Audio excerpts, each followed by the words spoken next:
69 साल से एक संदूक में बंद करीब 3000 साल पुराना कंकाल अब पहली बार वैज्ञानिक जांच के लिए बाहर निकाला जाएगा। वाराणसी के काशी हिंदू विश्वविद्यालय के पुरातत्व विभाग में सुरक्षित इस कंकाल के प्राचीन काशी के इतिहास, लोगों की जीवन शैली और उनकी आनुवंशिक संरचना यानी डीएनए से जुड़ी कई अहम राज खुलने की उम्मीद है।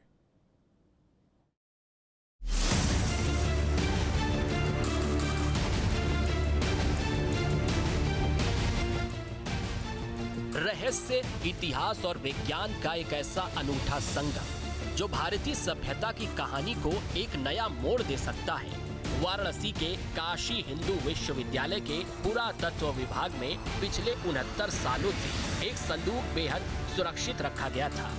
इस संदूक में बंद है लगभग 2800 साल पुराना एक मानव कंकाल, जिसे अब पहली बार वैज्ञानिक जांच के लिए बाहर निकाला जा रहा है। 69 साल बाद संदूक से निकले कंकाल से अब ये पता चल पाएगा कि लगभग 2000 से 3000 साल पहले मनुष्य की आखिर रूपरेखा क्या थी, किस तरीके से वो अपना जीवन यापन करता था, क्या वो खाता था, किस तरीके की सभ्यता रही होगी और किस तरह से वो रहता था।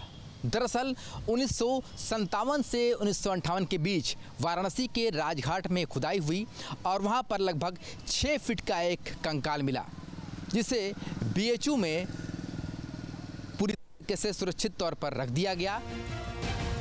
करीब 6 फीट लंबा यह कंकाल साल 1957 में भारतीय पुरातत्व सर्वेक्षण यानी एएसआई द्वारा राजघाट में किए गए उत्खनन के दौरान मिला था। तब से इसे विशेष सुरक्षा के साथ बीएचयू में संरक्षित रखा गया था। अब विभागाध्यक्ष प्रोफेसर एमपी अहिरवार के नेतृत्व में इसकी विस्तृत और अत्याधुनिक वैज्ञानिक जांच शुरू की जा रही है।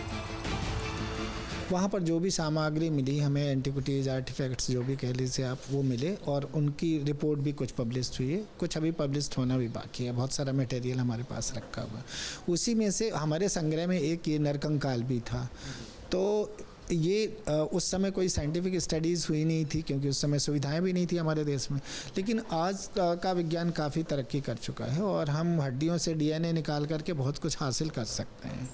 तो इसलिए मैंने हमारे विभाग का ये निर्णय लिया गया विभाग में कि इसका क्यों नहीं हम डीएनए सैंपलिंग करवाएं और उससे बहुत सारे सवालों के जवाब मिल सकते हैं।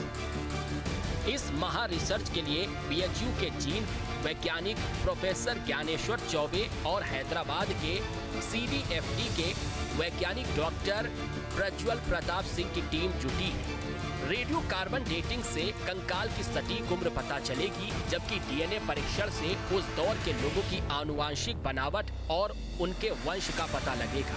इतना ही नहीं, ऑक्सीजन और कार्बन आइसोटोप विश्लेषण से यह तस्वीर भी साफ हो जाएगी कि 2800 साल पहले काशी के लोग क्या खाते थे और वहाँ का पर्यावरण कैसा था। सवाल का जवाब जैसे जैसे हमारे पास डेटा आता जाएगा वैसे वैसे हम उस सवाल के जवाब को एक एक करके जो है वो बताते जाएंगे। लेकिन इसमें मैं पर्टिकुलरली इसलिए एक्साइटेड हूँ क्योंकि बनारस में कोई व्यक्ति जो कि 800 साल, 1000 साल, 2000 साल, 3000 साल इतने समय पहले अगर था तो वो उसका डीएनए क्या बता रहा है, आज के लोगों के साथ वो कितना मैच कर रहा है, बनारस ही नहीं बनारस के बियॉन्ड वो लोगों के साथ कितना मैच कर रहा है। तो ऐसे बहुत सारे सवाल हैं जो हमको इस स्केलेटल के एनालिसिस से मिलेंगे। शोधकर्ताओं का मानना है कि इस ऐतिहासिक अध्ययन से ये समझने में मदद मिलेगी कि मध्य गंगा घाटी की सभ्यता का विकास हड़प्पा सभ्यता से कितना अलग था। यह रिसर्च भारतीय इतिहास में एक नया अध्याय जोड़ने जा रही है। करीब 3000 साल पुराने इस कंकाल की वैज्ञानिक जांच से प्राचीन काशी के कई अनसुलझे सवालों के जवाब मिलने तय हैं। अब पूरी दुनिया की नजरें इस रिसर्च के नतीजों पर टिकी हैं, जो हमारी जड़ों का सच सामने लाएगा। Team news state.